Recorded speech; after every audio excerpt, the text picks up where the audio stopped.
Hi, నమస్తే. ఈ వీడియోలో మనం ఇంటికి సోలార్ ఫెన్సింగ్ ఏ విధంగా వేసుకోవాలో చూద్దాం.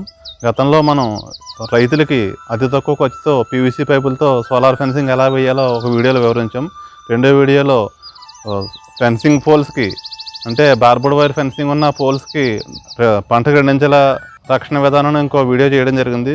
ఆ రెండు కూడా బాగా సక్సెస్ అయిన మోడల్స్. అది రైతులకు చాలా ఉపయోగకరంగా ఉంది. అందుకనే రైతులుకి ఆ విధానం అమలు చేసుకోవచ్చు. ఇప్పుడు ఈ ఇంటికి కావాలి, ఎలా వేసుకోవాలో చేయాలని చాలామంది కాల్ చేసి అడుగుతున్నారు. ఇంటికి ఎలాగేయాలో చూద్దాం.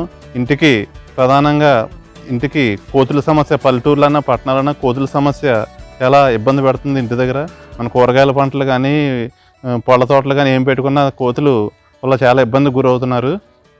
అలాగే పట్టణాల్లో అయితే దొంగల బారి నుంచి కూడా రక్షించుకోవడానికి సోలార్ ఫెన్సింగ్ ఉపయోగకరంగా ఉంటుంది. ఈ వీడియోలో అన్ని సమస్యలకు అధిగమించడానికి సోలార్ ఫెన్సింగ్ సులభంగా ఎలా వేసుకోవాలో ఈ వీడియోలో చూద్దాం. ముందుగా మనం పోల్స్ ఎంత దూరానికి మార్క్ చేయాలో అంత దూరానికి మార్క్ చేసుకోవాలి. పోల్స్ 10 అడుగులకి ఒకటి చొప్పున పెట్టుకోవాలి. దీనికి ఈ చూపించిన విధంగా కోర్ కటింగ్ మెషిన్తో డ్రిల్స్ 10 అంగుళాల వరకు లోతు హోల్ వేసుకోవాలి. కోర్ కటింగ్ మెషిన్ లేకపోతే ప్లంబర్తో హోల్ చేసినా పర్వాలేదు. కోర్ కటింగ్ అయితే ఈ విధంగా చూపించిన విధంగా నీట్గా వస్తుంది. ఇది హోల్ గోడకు డిస్టర్బ్ అవ్వకుండా. దీనికి ఆ కోర్ కటింగ్తో అయితే కాంక్రీట్ కూడా తక్కువ పడుతుంది. చూపించిన విధంగా కాంక్రీట్ చేసుకోవాలి. హోల్ సన్నంగా పెడితే బేగా సెట్ అయిపోయి వెంటనే 2 రోజులకే ఫెన్సింగ్ వేసేసుకోవచ్చు.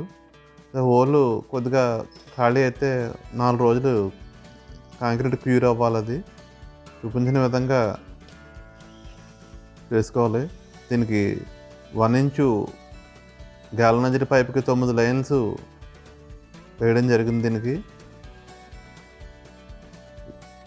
ఇదే కాకుండా దీంతో పీవీసీ పైపులతో కూడా వేసుకోవచ్చు. పైప్ కాస్ట్ తగ్గిపోతుంది రేటు. చూపించిన విధంగా స్పిరిట్ లెవెల్ చూసుకుంటే ఫెన్సింగ్ నీట్గా వస్తుంది. చూడడానికి కూడా అందంగా కనపడుతుంది. చాలా సులువుగానే చేసుకోవచ్చు. మన స్థాయిలోనే చేసుకోవచ్చు. ఇది ఇప్పుడు చేసిన పైపులు ఈ విధంగా ఉన్నాయి. ఈ పక్కన ఫోటోలో చూపించింది పీవీసీ పైపుతో వేసింది, గోడకి క్లాంపింగ్ వేసింది పక్క ఫోటోలో చూపించింది. ఈ విధంగా పోల్స్ అన్ని క్యూర్ అయిపోయినాయి. ఇప్పుడు వైరు విధంగా లాగాలో చూద్దాం. దీనికి 2 mm వైరు వాడడం జరిగింది. చూపించిన విధంగా వైరు 9 వరుసలకి ఈ విధంగా లాక్కోవచ్చు. ఇది కూడా ఈ వైర్ అయితే కొంచెం ఫ్లెక్సిబుల్గా ఉండి ఇన్స్టాల్ చేసుకోవడం చాలా సులువుగా ఉంటుంది. జనరల్గా ఇంటికి హెచ్టీ వైర్ వాడతారు. హెచ్టీ వైర్ కూడా వాడుకోవచ్చు. అయితే సులువుగా ఉంటుందని ఈ వైర్ వాడడం జరిగింది. దీనికి కార్నర్లో చూపించింది కార్నర్ పోల్ ఇన్సులేటరు. దీనికి ఈ విధంగా బోల్ట్ వేసి చూపించిన విధంగా బోల్ట్ వేసి లాక్ చేసుకోవాలి. దీనికి వీడియోలో చూపించిన విధంగా దీన్ని రా బోల్ట్ అంటారు. దీన్ని రా బోల్ట్ వేసి టైట్ చేసేస్తే లాక్ అయిపోతుంది ఇది ఈ బోల్ట్. దీనికి ఇప్పుడు చూపించింది ఎస్ హుక్. ఇది ఎస్ హుక్ తగిలిన corner pole 1.5 inch galvanised pole పెట్టాము.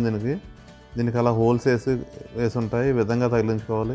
ఇప్పుడు ఎక్కడన్నా ప్రహారీ కూడా అప్ అండ్ డౌన్స్ ఉంటే ఎత్తుకుకి దానికి మధ్యలో గ్యాప్ రాకుండా పక్కనే చూపించిన విధంగా చిన్న పోలు దానికి ఏ సైజు అవసరమైతే ఆ సైజు పోలు అమర్చుకొని దీనికి అక్కడితో వైర్ కట్ చేసుకోవాలి. ఇప్పుడు ఫెన్సింగ్ ఈక్వల్గా వస్తుంది, అప్ అండ్ డౌన్స్ లేకుండా. కొన్ని చోట్ల ఎత్తు పొలాలు ఉంటుంది గోడకి, అది చూపించిన విధంగా చేసుకోవాలి. పక్కన చిన్న బిట్టు 1 అడుగు పోలు పెట్టుకుని దానికి చేసుకుంటే నీట్గా ఉంటుంది. ఇప్పుడు వైర్ లాగడం పూర్తయింది. నేను 9 వైర్లు లాగేసాం. దీనికి అన్ని వైర్లకి జంపర్ కామన్ చేసేసుకోవాలి. దీనికి కామన్ చేసేసుకుంటే ఒక చోట పవర్ ఇస్తే మొత్తం సరిసి ఇంటి చుట్టూ పవర్ రన్ అయిపోతుంది. చూపించిన విధంగా ఇప్పుడు కార్నర్లో చూపించింది కార్నర్ పోల్ వద్ద సపోర్ట్లు చూపించిన విధంగా సపోర్ట్ పోల్స్ ఇచ్చుకోవాలి. సపోర్ట్ పోల్ కూడా 1 ఇంచు పోల్ సరిపోతుంది. దీనికి చూపించింది ఈ విధంగా ఇచ్చుకుంటే సపోర్ట్ పోల్ ఉండడం వల్ల కార్నర్ పోల్ వంకకుండా టిప్పుగా ఉంటుంది. సపోర్ట్ పోల్ కంపల్సరీ ఇచ్చుకోవాలి దానికి. సపోర్ట్ పోలు ఇప్పుడు చూపించిన విధంగా ఈ విధంగా ఇచ్చుకోవాలి దీనికి. రెండు పక్కల కార్నర్ అంటే రెండు పక్కలది కూడా సపోర్టు ఇవ్వాలి. వోల్టేజ్ బిగించుకోవాలి దానికి. అంటే మనం వైర్ ఎంత టైట్ చేసినా కార్నర్ పోల్ దగ్గర గోడ పగలకుండా బాగుంటుంది. ఇప్పుడు చూపించింది ఈ plug and play model unit. ఇది ఇంటికైతే ఇది ఇందులో చిన్న మోడల్ సరిపోతుంది. ఇది దీని రేటు 9,000 ఉంటుంది. ఇది ఇందులోనే చిన్న inbuilt 14H battery 8 kilowatt power unit ఉంటుంది. ఇది దీనికి కూడా అన్ని ఫీచర్స్ ఉంటాయి. On and of, night mode, day mode, high power, లో పవర్ అలా ఉంటాయి. చూపించింది పవర్ కనెక్షన్ ఇచ్చిన నాబ్స్. ఇది రెడ్ కలర్ ఫెన్స్కి ఇవ్వాలి, బ్లాక్ కలర్ గ్రౌండ్ ఎర్త్ ఇవ్వాలి. అది ఎలా ఇవ్వాలో చూద్దాం. ఇప్పుడు ముందుగా black colour knob wire black colour knob బిగించి రెండో పక్కనే ఇది ఎర్త్ రాడ్ భూమిలో ఒక 2 అడుగులు ఎర్త్ రాడ్ దింపుకుని 1 inch GA pipe earth rod ఇచ్చాము దీనికి. ఇది దింపుకుని దీనికి ఫుల్గా టైట్ చేసుకోవాలి. కటింగ్ ప్లేయర్తో కానీ రంచుతో కానీ చేసుకుని ఎర్త్కి అప్పుడప్పుడు కొద్దిగా తడి ఉంటే సరిపోతుంది. మీకు ఎర్తింగ్ కిట్ అయితే అవసరం లేదు. ఇప్పుడు ఇది రెడ్ వైరు ఫెన్స్కి ఇవ్వాలి. ఇది సిస్టంలో ఉన్న రెడ్ కలర్ నాబ్కి రెడ్ వైర్ బిగించి రెండో పక్కనే ఫెన్స్కి ఇవ్వాలి. ఇన్సులేషన్ తీసేసి ఇది డబుల్ ఇన్సులేటెడ్ కేబుల్. ఇది షార్ట్ అది రాదు. ఇది ఈ కేబుల్ సోలార్ కేబుల్ అంటారు దీన్ని. సోలార్ కేబులే వాడాను దీనికి. ఇచ్చిన ఒక పక్కన సిస్టమ్కి ఇచ్చేసాం, రెండో పక్కన ఫెన్స్కి రెడ్ కలర్ వైరు ఈ విధంగా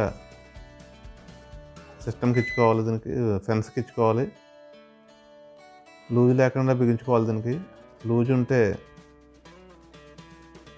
మళ్ళీ స్పార్క్ వస్తుంది అక్కడ ఎక్కడ ఫెన్స్ షార్ట్ అయినప్పుడు. చూపించిన విధంగా జాయింట్ బోల్ట్ వేసుకుంటే మంచిది. ఇది కటింగ్ ప్లేయర్తో ఫుల్ టైట్ చేస్తాం. వేసాక ఇప్పుడు సిస్టమ్ ఆన్ చేస్తే పవర్ ఏ విధంగా వస్తుందో చూద్దాం. చూపించింది పవర్ ఈ కేబుల్తో ఇలా టెస్ట్ చేసుకోవచ్చు. స్పార్క్ వస్తుంది. దీనికి లో పవర్లో పెట్టుకుంటే సరిపోతుంది. హై పవర్ అవసరం లేదు దీనికి. ఇంటి కదా తక్కువ లెంగ్త్ మీద లో పవర్లోనే సరిపోతుంది. ఇది చూపించింది. దీనికి లైవ్ లైట్ బిగించడం జరిగింది. ఈ లైవ్ లైట్ ఉండడం వల్ల మనకి చాలా ఈజీగా ఫెన్స్ పవర్ రన్ అవుతుందో లేదో తెలిసిపోతుంది. ఇది thank you for watching this video.